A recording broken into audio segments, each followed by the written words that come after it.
Okay, good evening, everybody. Hello, hello, hello. Nice to see so many people here. And I'm just going to dive right in. It gives me such great pleasure to officially welcome Francisca Lake and Carla Verea for tonight's presentation. And although their exhibition has been in place since the start of the semester, which is now several weeks ago, their talk actually marks the official opening of the exhibition of their work, which is Paparazza, Moderna, Lovers and Frenemies. Love the word frenemies. Francisca and Carla, who practice as Lake Verea, are Mexico City-based artists who work in what might be called conceptual photography. Their work explores broad concepts of what photography can do through installation, performance, textiles, sculpture, and video. They experiment with photographic techniques and formats. They build narratives that highlight their combined identity to create intimate portraits of architecture, archives, and people. I know many, if not most of you, have already seen the exhibition of their work in our gallery. And if you have not, you will be in for an extraordinary treat, both a visual one and an intellectual one after the talk when we meet upstairs in the gallery. Francisca and Carla first came to our attention, my attention, through their participation in the Shapes of Time Symposium here in the spring of 2024. I enjoyed what I would describe as a mischievous, playful take on modern architecture and its heroes, individuals that other architects sometimes take, I think, far too seriously. I think it often takes a view from the outside to help us see our discipline more clearly and more critically. Not that photography is entirely foreign to architecture. I think it's actually deeply entwined with how we look at buildings and the stories we tell about architecture and its production. I think that's especially true about heroic modernism. Take, for example, the work of the noted architectural photographer Ezra Stoller, whose photographs of this building actually are as iconic as the building itself. These seemingly objective images were constructed to reinforce the formal genius of this building and cement the mythic status of its architect. Being a duo, I think it is not accidental that Lake Verea is drawn to pairings, the sort of creative tensions and collaborations that happen when working in dialogue, them with each other. In truth, I think architecture is also actually a group activity, and this might be the most important thing that their work offers us, a chance to reflect on the stories we tell ourselves about how architecture is made and how it lives on in the world. Recently, 3 of their pieces have been acquired by the Museum of Modern Art in New York, way to go, and are in the Photography 2025 exhibition there. Their work is also in the J.P. Morgan Chase collection, the Tamayo Museum in Mexico City, the Barragan Foundation in Switzerland, along with many other Mexican and international museums, galleries, and private collections. Similarly, and not surprisingly, their work has been widely published around the world. I really love meeting people who are not architects but are as obsessed with architecture as I am. So in that spirit, please welcome Francisca and Carla.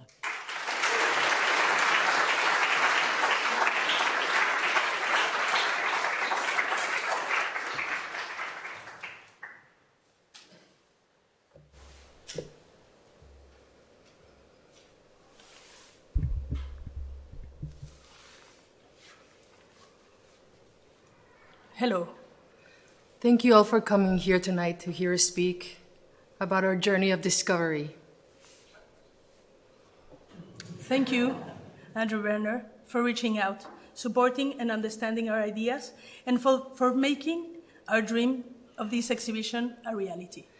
Thank you, Alison Walsh, for the help and support in the lighting and exhibition space. It truly is amazing. Thank you, Deborah Burke, for your support, beautiful words on the exhibition catalog, and the ones that you just said. And Nina Rappaport for the deep interview. Thank you all. Thank you, Elisa, for bringing us here. And for making all this dream of life together. We are honored. And you know. My name is Francisca Rivero-Lake, And I am Carla Verea, and together we are Lake Verea. Paparazza Moderna is an attitude. It is a way of seeing and portraying architecture. For us, the most intimate form of architecture is a single-family house, The house that you build for yourself. in which there are no concessions. No limits to your dreams and desires. Sometimes there are great clients that make that perfect match with an architect. And the joint dream is as ideal as if it was for oneself. We believe that architecture is a living being. That has stories to tell if you know how to listen. Sometimes they whisper. And sometimes they shout. In 2011, we created characters of Paparazza Moderna. Totally fed up with the heroic, Perfect. grandiose images we see in architectural books that do not reflect reality. We decided to pay a visit on a single-family houses made by Beacon Architects. Unannounced, Without a permission, letting ourselves react to our emotions. letting our feelings flow once we were there. In front of them, we shoot. Click. With pairs of identical cameras. With pairs of different lenses, These guide our intention, our actions. and our photographic style. We define basic set of rules. And follow our manifesto. 1. We start by gendering the word paparazzo, we embed paparazza. 2. We become Paparazza Moderna. 3. We research over the internet. 4. We learn the historical facts of the architects, the houses, the places, and the moments that they were designed and constructed. We define the equipment, iPhone, GPS, mapper, cameras, lenses, film, tripod, etc. We plan the journey. We pick and wear a uniform. We embrace and love the uncertain. We arrive unannounced.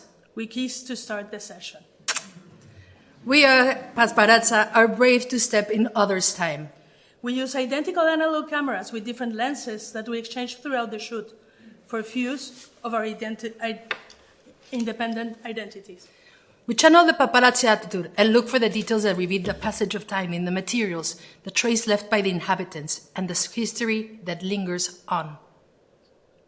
We have fun. We sharpen intuition in case we need to run. And we react spontaneously. We hyper-focus and fully engage on every single moment that we visit the house. That moment sets the narrative. If in the moment we arrive, the house is messy, Under renovation, close to the public, in a pristine, perfect, Perfect. renovated state, or beyond recognition, that is the story that we tell. we listen to the whispers of the house and of the spirits. We photograph ourselves while shooting the sights. We enter if someone opens the door, We welcome the rain the snow. and the sunshine alike. We take as much as we can from the first and only encounter. We act as fast as we can. We kiss when finished. We live as swiftly as we came. We keep all of the ephemera collected on the journeys to create a Zeitgeist time capsule, We write detailed diary of our travels. which was the time of the analog photographic process, and wait to see the images once we develop the film at the end of the journey. We keep the adrenaline high throughout all of the project. From 2011 to 2018, we made numerous trips to the USA. we created Paparazza Moderna Frenemies. The first series spotlighted pairs of male architects, Who started as friends, helping and influencing each other, then suffer a rupture. and later reconciled. Because of the time limitation, we will not concentrate into the Frenemies' fascinating stories. We invite you to go to the gallery, see the house portraits, and read all the stories on the wall. And in 2025, We made an epic 9,000-kilometer journey, through 11 countries, looking for 14 women, artists designers, and architects, that transform our lives through their vision, these are the protagonists of Lovers. and frenemies. Because of time limitation, we will not concentrate on their fascinating frenemies, and we invite you. Today we will focus on the Shiros. The Lovers. We are intrigued by the lack of historical information and visibility of women architects, Artists, writers, painters, sculptors, thinkers. etc. Virginia Woolf, in A Room of One's Own, gives us a clever and visionary explanation.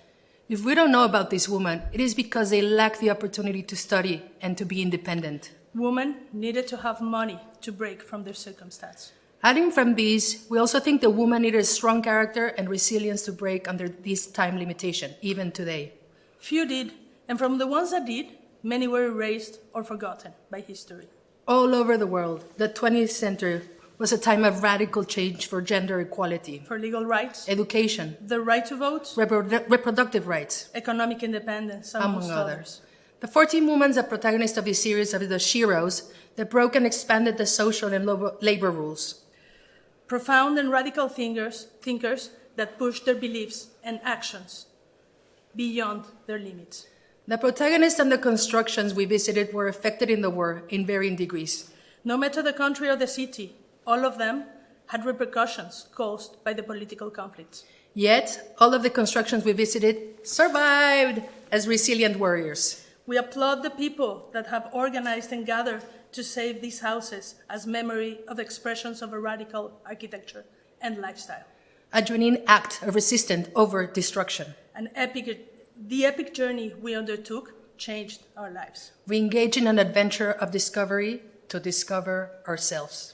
We praise the courageous women that designed and built houses that today are so radical and outstanding. They fought to educate and be independent. They fought to build the environment that suited their concept of intimacy. Fought to change the status quo. Fought to be heard. Fought to be remembered. Eileen Gray was born into a wealthy aristocratic family. She was gorgeous, educated, glamorous, elegant, and very original. A curious soul that constantly experimented with materials and form. She devoured journals and magazines and was always up to date with fashion, design, architecture, art. She was shy and uninterested in fame or recognition. She was a quintessential modern woman. She had a love affairs with both man and woman. One of the more prolific relationship was with Gian Bodevecchi, who played an important role in both her romantic and creative life. As editor of the modernist journal L'Architecture Vivante, he encouraged her to think deeply about architecture. He introduced her to Le Corbusier and Walter Gropius. She coded name E1027, the dream house she designed while their love was at its peak on the plot of land that belonged to him. E1027 is a dream house in a dream location by a dream creator. She, as her own client, conceived the house to the open scenery of the Mediterranean Sea and keeps total privacy. She designed and built every single detail of the house, the furniture, the carpets, the lamps, everything. It is a Gesamtkunstwerk. What makes this house so sexy? The curves, the lines, the cylindrical shower, the multi-mirrors, the bibendum chair that hugs you, the fur draped over the furniture and beds, the openness, the natural surroundings that embrace the house, the geometries cast by the shadows, the Baudelaire-inspired invitation to leave the world behind, the eroticism of the infinite sea. E1027 is an erotic love poem. Eileen's design and style is omnipresent in our lives, especially the bibendum chair and the E1027 adjustable table that were conceived for this house and that are everywhere around us. Charlotte Perriand was born into a family involved in the Paris fashion world. Her father was a tailor and her mother a seamstress, both working in high fashion. During World War I, she was sent to Savoy to live with her parental grandparents. There, she connected deeply with nature. Her love for the organic world and natural forms, along with her passion for the mountains, took root during this time. She studied at the École de l'Union Centrale des Arts Décoratifs and at the Académie de la Grande Chaumerie, a progressive non-academic school in Montparnasse. There, she became acquainted with Paris avant-garde and the modernist cycles. After visiting her Bar sur le Toit installation at the Salon d'Automne, impressed by her innovative use of materials and machine-inspired aesthetic, Le Corbusier invited her to join her and Pierre Generate's studio. This marked the beginning of a decade-long collaboration. In 1940, Perriand, invited by the Japanese government, by the Japanese government to serve as designer advisor. The experience revolutionized her thinking. When Japan entered World War II, she was forced to live in Hanoi. There, she immersed herself in the study of wood, lacquer, and weaving techniques. She returned to France and not only worked closely with Jean Prouvé. She published a memoir, Charlotte Perriand, A Life of Creation. Her design philosophy, l'art de vivre, was about visual harmony, natural materials, ergonomic spaces, and environmental sensitivity. She was open-minded and hardworking, with highly professional and therefore original approach to architecture and design, always true to her passions. Perriand's personal chalet in Méribel-les-Allures is also known as a chalet by the singing water. It's situated in the dreamlike setting of the Savoy region, where she spent parts of her childhood. The chalet is the only structure that Perriand ever built for herself and her daughter. It embodies her ideals and philosophy, a dream creation in a dream landscape. It's a love declaration to the nature, to the mountains, to the snow. Truus Schroeder studied to be a pharmacist. In 1911, she married Fritz Schroeder and met Gerard Rietveld, the newlywed cabinet maker. When he delivered a desk that Fritz has commissioned, Truus and Gerrit experienced love at first sight. This moment marked the beginning of a love affair that shared passion with radical design. In 1924, Gerrit registered as an architect, and Truus, now a widow and head of her household, used the money from selling her previous house and the inheritance she got from his death to fully engage with Gerrit in designing the Rietveld Schroeder house in Utrecht. In 7 months, she managed to secure the funds, find the plot, build the house, and fully immerse herself with Gerrit and designing the ideal project. By 1925, the whole family moved in. The progressive ideas led in the 1920s to the creation of their joint firm, the Schroeder and Rietveld Architecten, as listed in the telephone book. In 1957, Gerard's wife, whom he had been married 46 years, passed away. Right after her death, Gerrit moved in with Truus, and they lived together until his death in 1964. The Rietveld Schroeder house is a wonder. It's a love story that developed over time. As with many love stories, it does not look at all like anything else around it. It clashes with the neighborhood, just as their love story clashed with traditionalists. Truus and Gerrit, in their unconventional way, merged in their co-creation. The house is a combination of two strong, original, intense, deep, thoughtful personalities. It is a commitment to its time and aesthetics by following and pushing forward the ideas and colors of the stil. By 1970, Truus founded the Rietveld Schroeder House Foundation. She lived her entire life in that same house. By the end of her life, she donated the house and the archives to the Central Museum. Both are buried next to each other. A unique and beautiful love story in a unique and beautiful house. With a unique and ingenious solutions to everyday needs in a transformative outcome that, although rooted in the moment, it's timeless. Lotta Stam-Besse studied at the Bauhaus in Dessau. She started studying textiles and photography. In 1928, she became the first female to study architecture under the direction of Hannes Meyer, who was married and with whom she fell in love, beginning a very intense love affair. As director, he couldn't face a scandal and convinced her to leave the school. In 1930, Hannes was dismissed as director and founded the Red Bauhaus Brigade, promoting an exodus with former students to Russia to undertake architecture and urban planning projects. They rejoined in 1931 in Moscow, where the relationship crumbled. She left Russia to Brno, where their son Peter was born. She raised her as a single mother. In 1934, she started a relationship now with Mart Stam.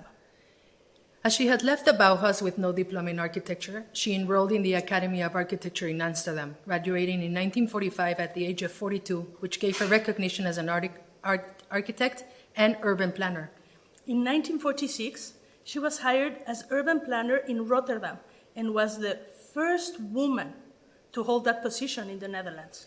She worked in the municipal service for 22 years non-stop, becoming one of the most influential players in reconstruction of the post-war Rotterdam. The utopic city of Nagel is situated on reclaimed land that used to be underwater. This gave her an opportunity to start a town from zero and apply the most advanced ideas and designs in the 8 Oboe group, which she was the only female member and a key element. She was important because she had experience in planning and building new, modern, functional, and prefabricated cities. She designed 32 houses around this shared green area that you can see, All of the 32 houses are modular, with flat roofs. front and back ribbon windows that maximize light-flooded interiors, 2 stories. and both front and backyards. These houses are fabulous example of sun-through houses. The distribution, orientation, and scale are those of an ideal house. We could feel Lotte idealistic, deep belief of this architecture as a social tool. Her reserved personality, which has been described by Michel Provost as visionary with moral depth by combining social thought with clear spatial strategies. We understood that Lotte was resilient and idealistic, with no negotiable socialist ideals, a hard-working woman. She wrote, "The land belongs to all of us," the ultimate statement of love. Aino Marcio. Aino Marcio Alto was the first woman to enter the architectural program in Helsinki University Technology in 1913. There, she trained in carpentry and masonry alongside with a rigorous academic practice. In 1923, she moved to Jyväskylä and met Alvar Aalto. They connected immediately in the personal and professional way. And As soon after meeting, They got married. Aino joined Alvar Aalto's firm and became key partner. Aino was interested in the Japanese-inspired notion of quiet beauty. And the need for affordable design. She was curious and would work with wood, glass, metal, and fabrics. She was hardworking and active both in the family and the professional world, in which Alvar and Aino were equal partners. She had a true love for nature. She would take inspiration from simple things. Her interest in affordable design and her training in carpentry led to designing timeless pieces that changed the way that we see and understand furniture. The successes are designed together with her interest are creating warm, practical, and comfortable interiors led to the creation of Artec.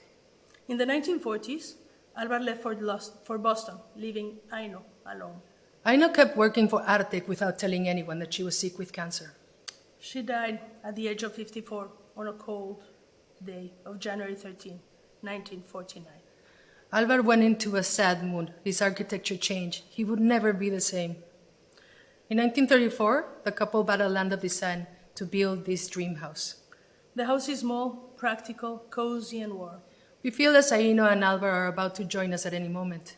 We are charmed by her portrait on top of the piano, her glassware in the cabinets, her furniture designs, her lamps, her prototypes, her touch, her textiles, the indoor plants. The house design is the ideal space to live and work. It's a perfect example of what intimacy is. We are moved and can sense the love between the couple. We can imagine them working side by side in the office, in the garden, sharing a vermouth before lunch, laughing, indulging in an endless conversation. We think about Aino's influence on Alvar and the changes we see in the architecture after she dies. We're especially interested in Alvar's need for capacity to work with Aino and later Elisa, and we look for similarities in our own practice and life. This sparked the fact that Verea and Alvar share the same birthday.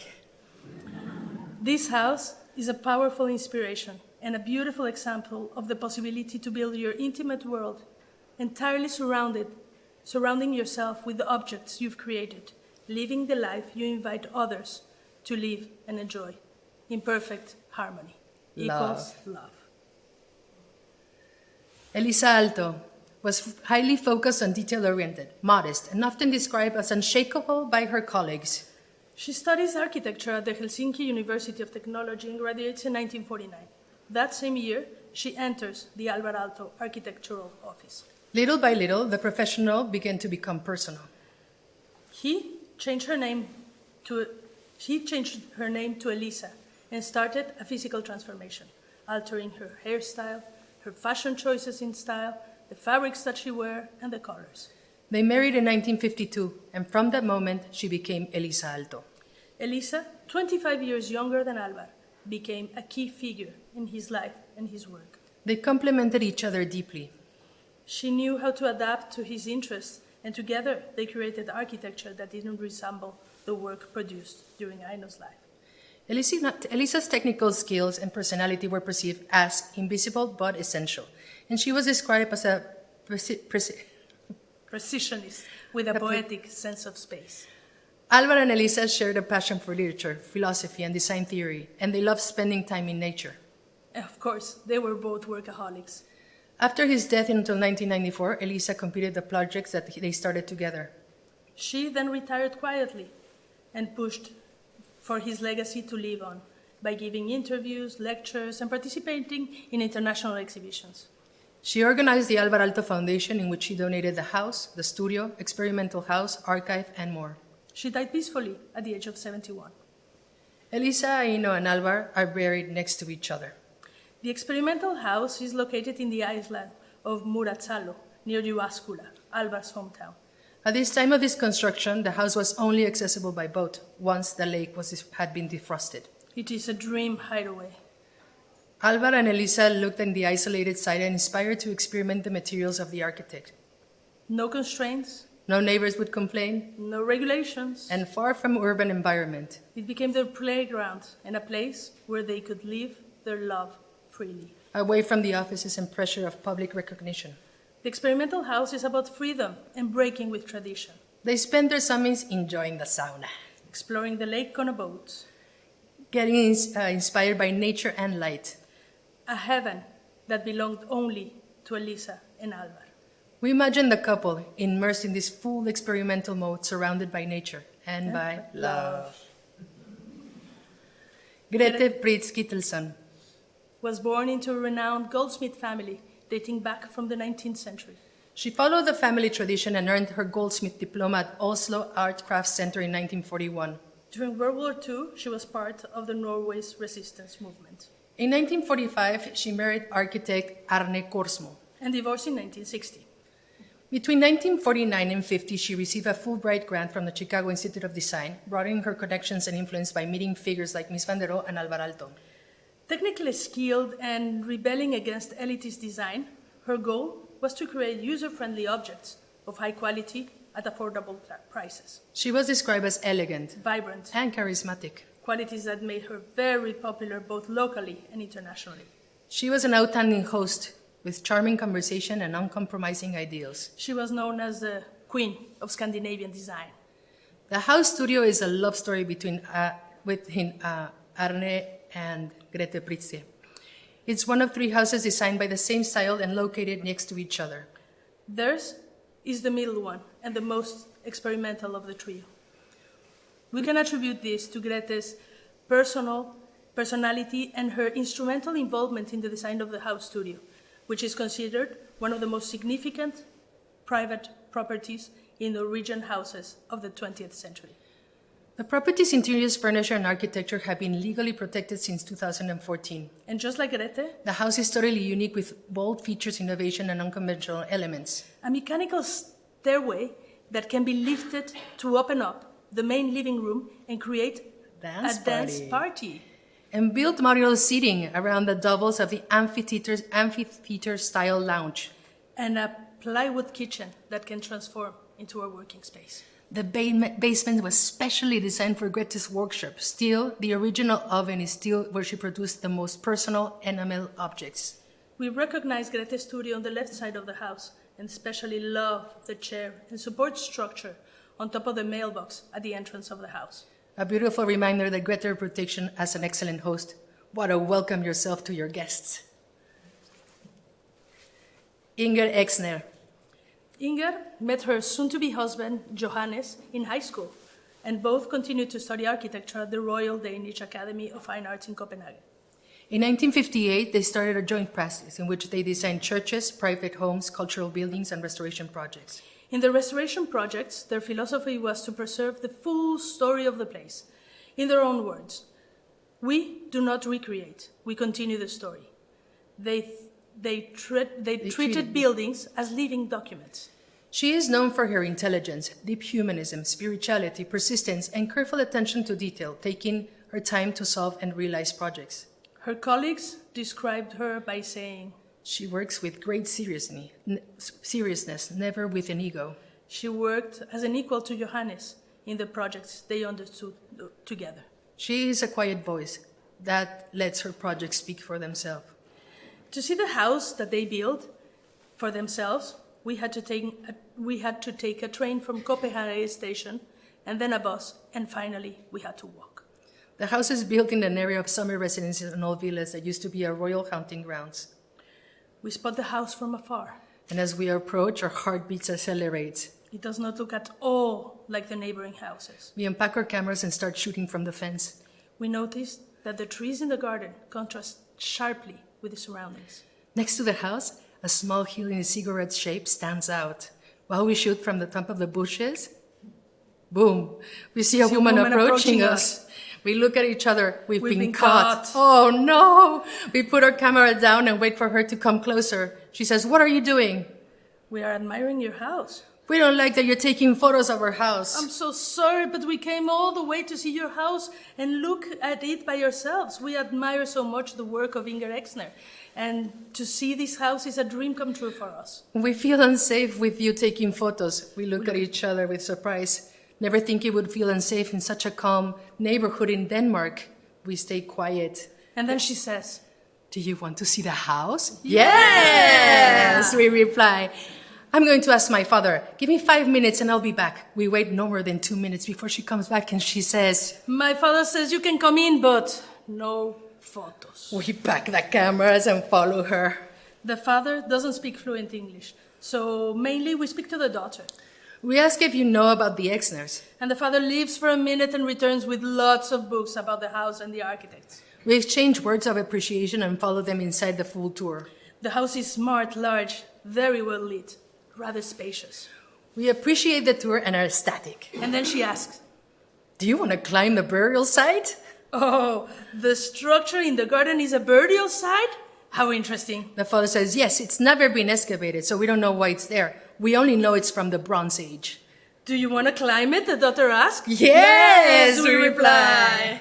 We follow her to the top. Look to the right. You can see Sweden across the sea. Then we climb down, and she asks, "Do you want me to take a photo of you in front of our house?" "Yes!" We reply with euphoric enthusiasm. This is a dream at first. We're not allowed to take photo, and instead we're photographed by the owners of the house. A true gift! This is the best Paparazza Moderna ever. And if you look closely in the photo, you can see him looking at us when you're in the show.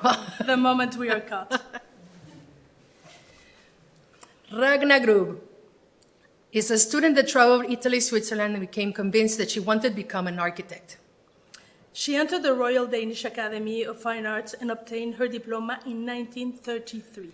In 1934, she won the competition of design and built the innovative concept of the woman's building. By 1935, she established her own practice in order to complete the endeavor, and was one of the first women to have an independent practice and a pioneer in social committed design. Her practice focused on social housing, functionally small private houses, summer houses, and restoration projects. Her architectural practice, sadly, slowed and diminished as her family grew. Her life and work are little researched and documented. The Women's Building in Copenhagen is a key figure in Danish architecture and feminist history. The idea behind it begins in 1895, when Emma Gadd, a social advocate, envisions a space for women to gather, learn, do business, hold exhibition, socialize, and live. It took Gadd more than 30 years to raise the necessary funds, the public awareness, secure the land, and complete the planning needed to fulfill her vision. A committee of women associates, including women rights and social reform groups, organizes a public competition open to Danish architects. Competitors submitted their design proposals anonymously.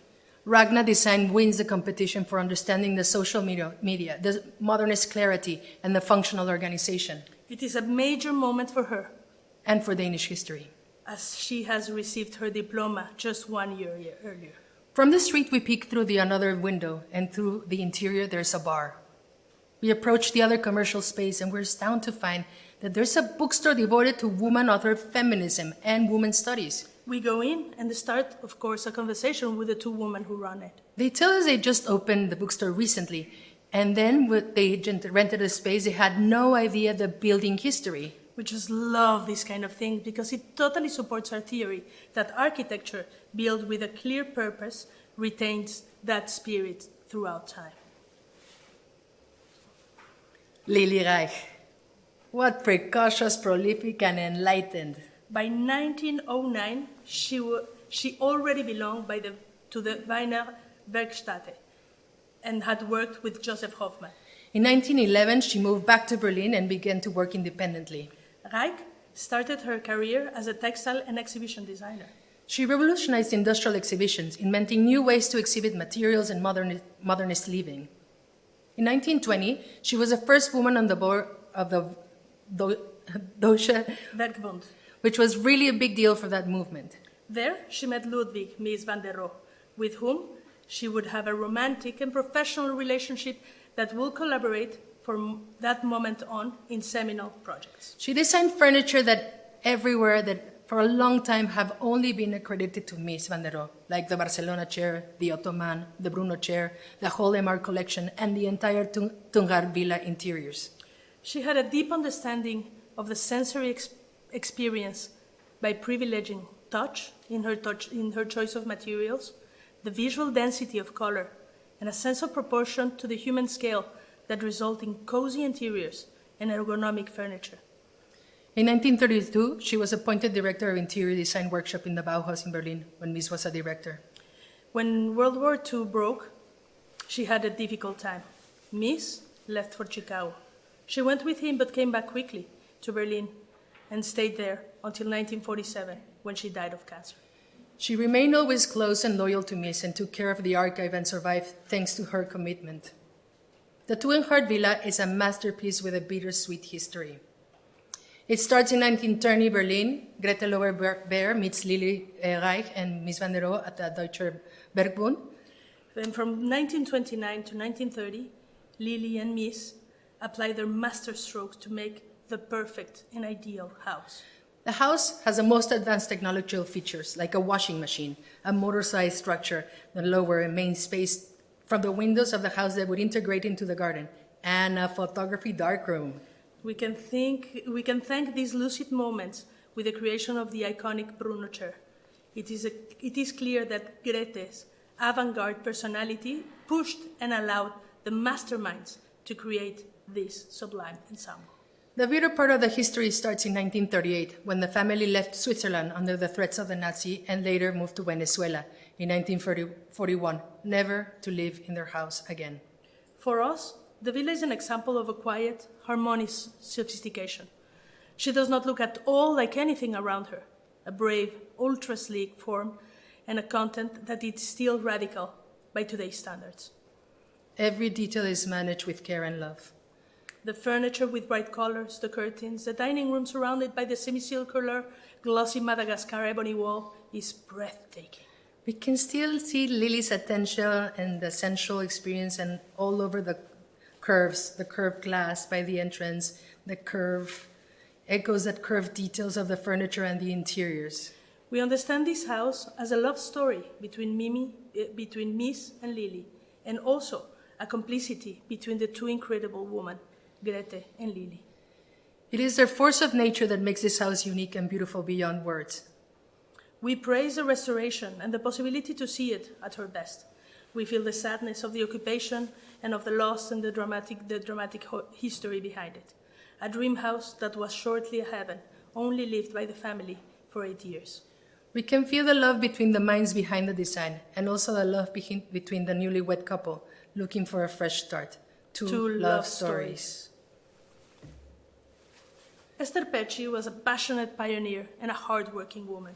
She had a prodigious mind, and she was committed to social change and progressive thinking. Because Hungary did not admit women to study technical careers at that time, she studied at the Technikhochschule in Berlin-Charlottenburg.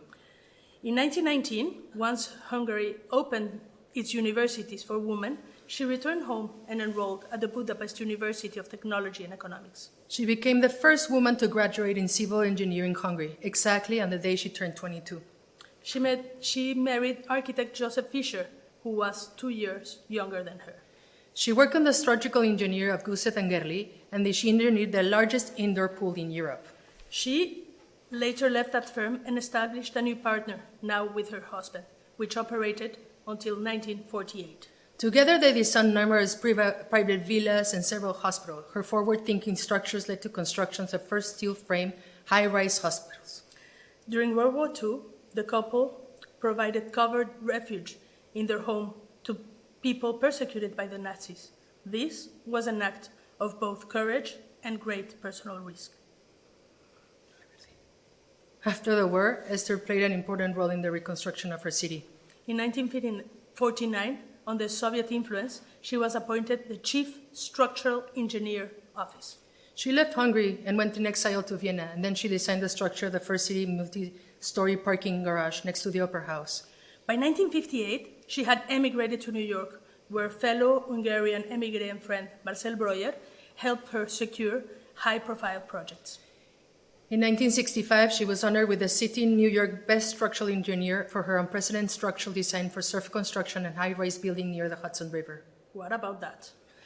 In 1931, when the Hungarian Ministry of Welfare and the Hungarian Ministry of Culture joined forces to create the equivalent of Stuttgart's Weissenhof State, a project showcasing modern architecture, Esther and Joseph, along other 21 architects, were invited to participate.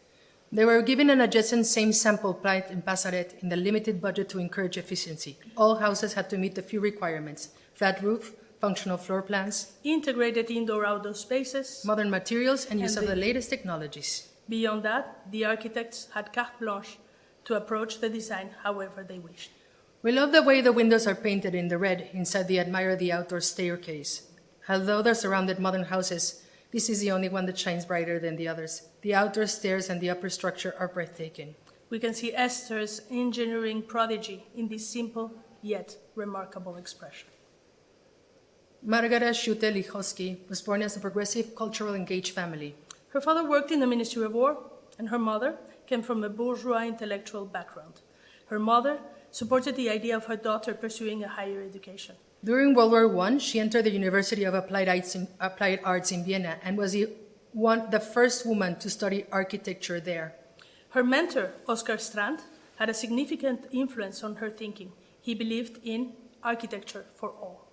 She received her diploma in 1919 and soon began collaborating with Adolf Loos in a housing project of war veterans, women, low-income families by designing small, affordable apartments with efficient, functional interiors. In 1926, she was invited by Ernest May to join the new Frankfurt project that aimed to solve the post-war housing shortage by building affordable, high-quality housing using industrial construction methods and modernist architecture. The project promoted a healthy, functional, and efficient modern way of living using standardized, mass-produced house units and emphasis of light, air, flat roofs, clean lines, and minimal ornamentation. One of the key innovations that improved the quality of life, especially for women, was the Frankfurt kitchen, a truly revolutionary design that shaped modern kitchen layout for decades, which Margaret designed at the age of 29. Over 10,000 of these kitchens were produced, all in blue-green color. She was inspired by train kitchens, where everything was within arm's reach. We can see them in many museums. The color was chosen because it was believed to repel flies, have a calming effect, and brighten dark spaces. In 1930, she joined Ernest May in the Soviet Union and then moved to Turkey, where she worked with Bruno Taut. Later, she returned to Austria and joined the communist resistance against the Nazi regime. And in 1941, she was arrested by Gestapo and imprisoned until 1945. After the war, she continued to uphold her ideals and work on the construction of social housing projects. She remained active in politics all over her life and was a long-time member of the Communist Party. She devoted her life to social causes. She especially focused on school and children-centered design, believing that real social change began with education. Her political affiliations and the fact that she was a woman in a male-dominated profession made it difficult for her to fully thrive in the architecture field, especially after the war. In 2021, the 55 square meter apartment where she lived from the 1970s until her death was declared a protected monument. Margaret was exemplary, strong, and committed woman who fought for her ideals. Her design in the Frankfurt kitchens was a turning point in the architectural history. To see her apartment help us understand the character and her congruence of her values, her travels, and her passions. Nelly van Desburg was born into a middle class and was trained as a classical pianist. Nelly and Theo van Desburg met in 1920. They experienced an intense and immediate connection, a coup de foudre. They married in 1920. And by the time they met, Nelly was already a talented pianist. Theo, 17 years older than her, was a key member of the Stil movement. Her musical training and knowledge complemented the movement principle and especially touched Theo's practice. Her structure, rhythm, and harmony complemented his purity, order, and balance. They would perform together in Dada and the Stil evenings. She used the pseudonym Petro van Desburg and played modernist compositions, while he would lecture and present visual works. In 1920, they moved to Paris, who are two active members of the Dada avant-garde circles. Paris was their base. And although they moved quite a bit and a lot looking for work and opportunities, once they had secured the funds to build a house for their own, they looked for a place that would give and offer calm, silence, as opposed to the hectic lifestyle in Paris. Meudon was a perfect choice, close to Paris, surrounded by woods and with affordable land, so they can design an ideal place to live and work. From 1927 to 1929, Theo worked on the design. Due to his poor health, they moved into the unfinished house in 1929. To treat his tuberculosis, Theo traveled to a sanatorium in Davos and died upon arrival on March 7, 1931. He was only 47 years old. He couldn't finish the house, so Nelly stepped in for the occasion, took the final decisions on the program, the colors, added drapes instead of doors because she had no money, and transformed the original idea of the house studio into a house studio gallery.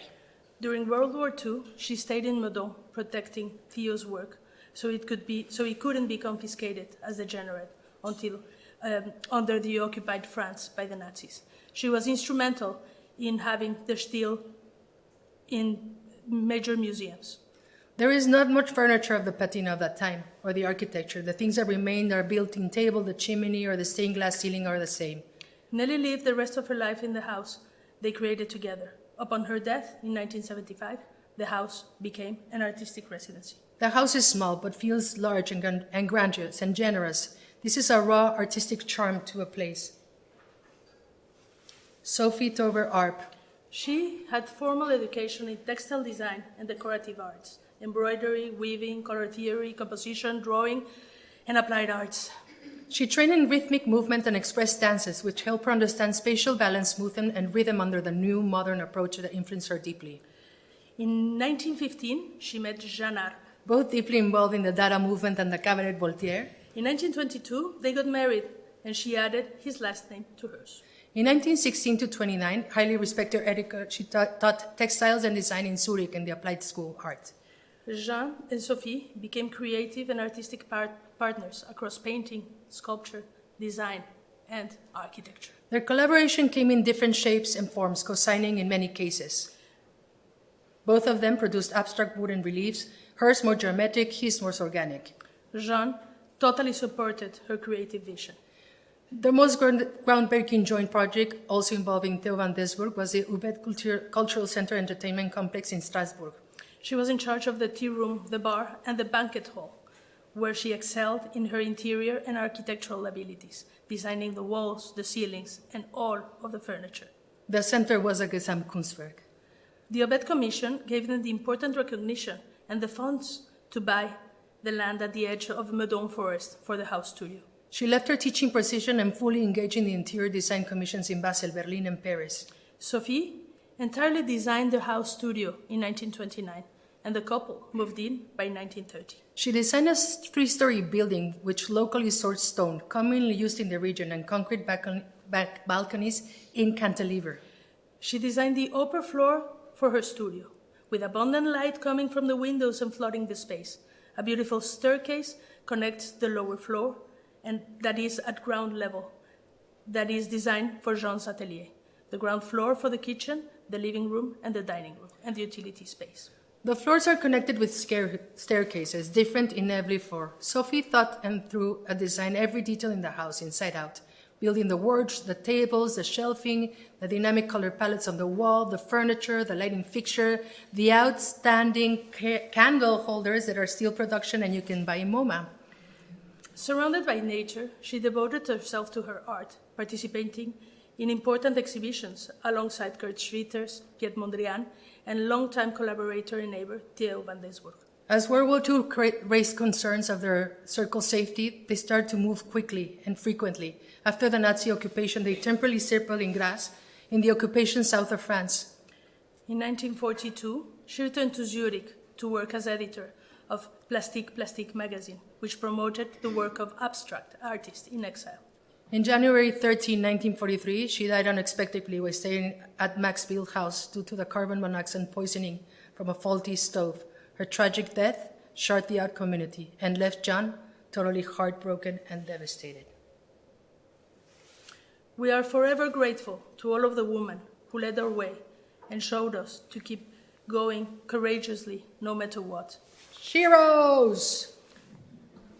Here is a QR. We invite you to research more about the protagonists in the series, learn more about them, and possible, visit the houses that will blow your mind. Look deeply into the portraits that are hanging in the architecture gallery and discover more. We will be giving a tour tomorrow at 1 p.m. if you want to join us. You can also contact us via email or Instagram. We'd love to hear from you and keep the conversation flowing. This is only the beginning. And to all the Sheroes. Sheroes. Here is a long list of everyone who made it possible. Infinitas gracias.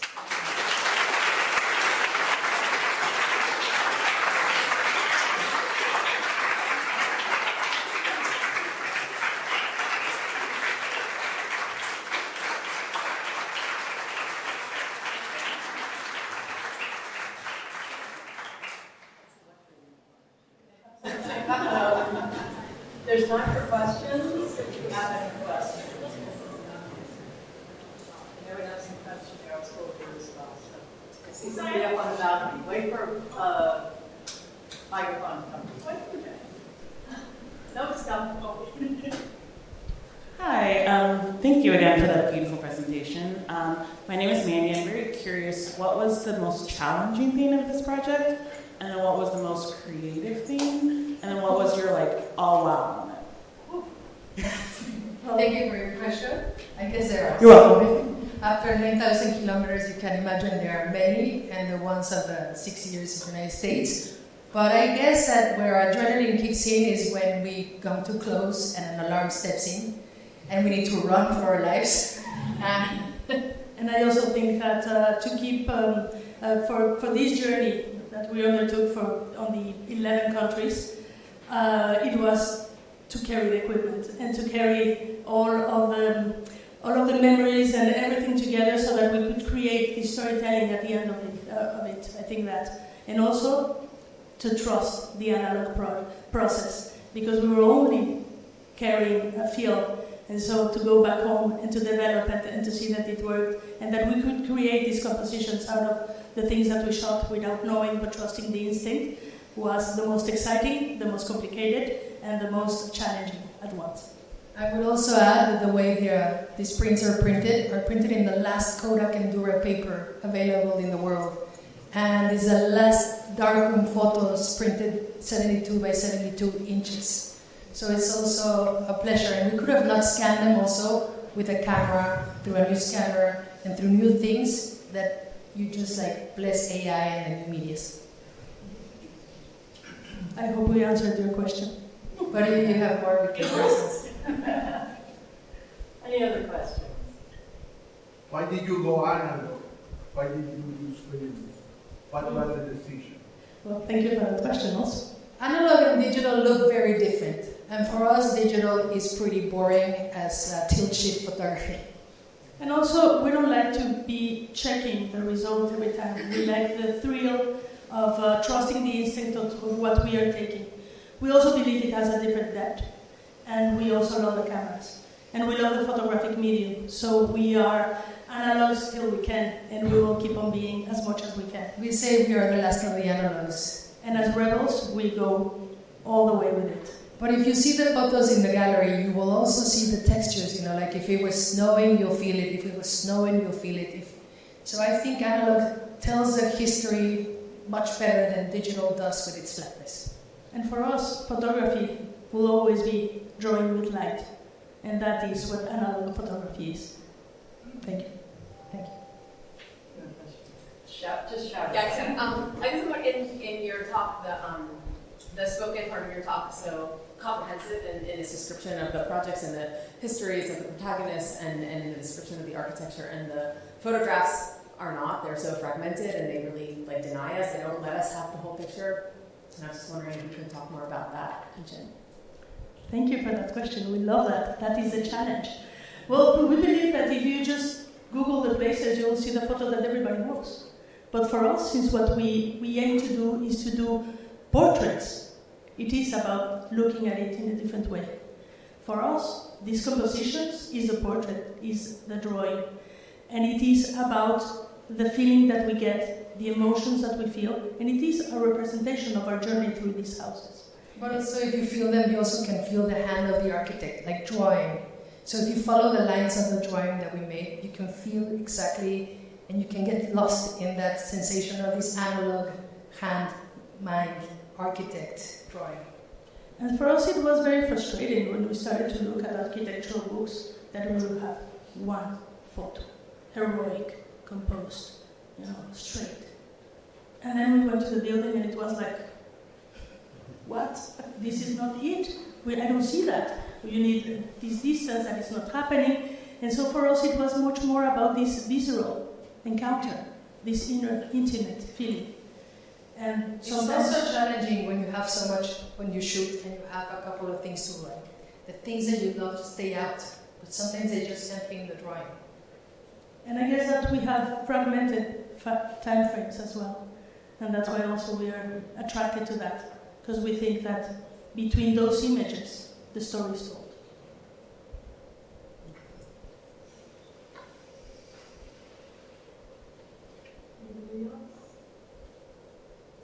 Up there on the balcony. I can project. Yeah, really, or you have long arms.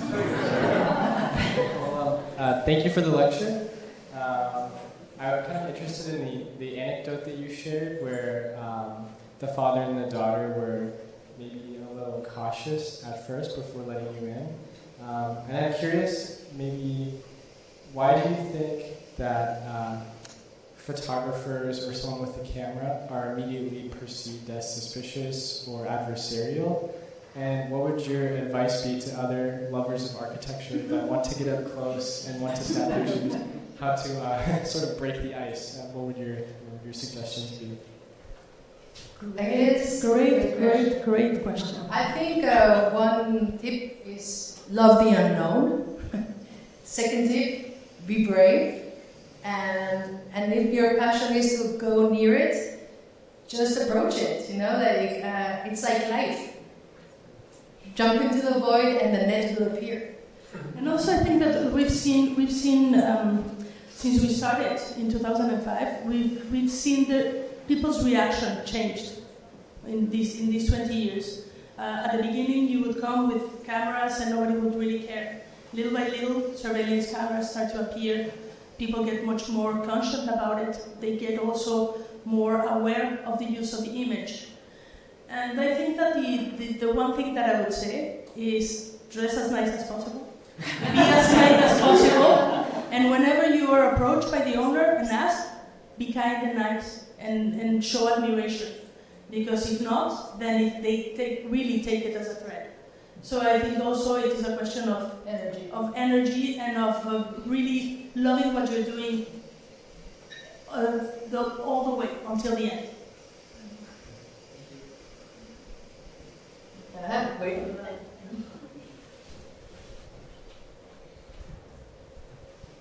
So thank you.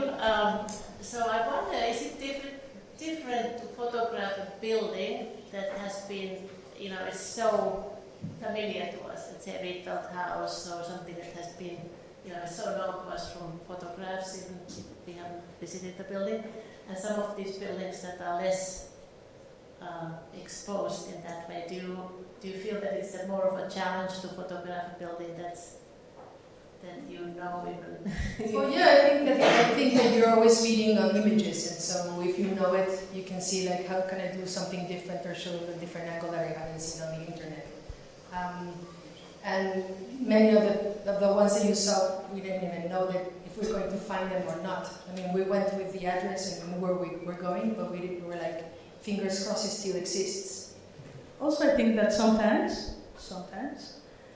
when you think you know a building and you encounter it, it is actually easier.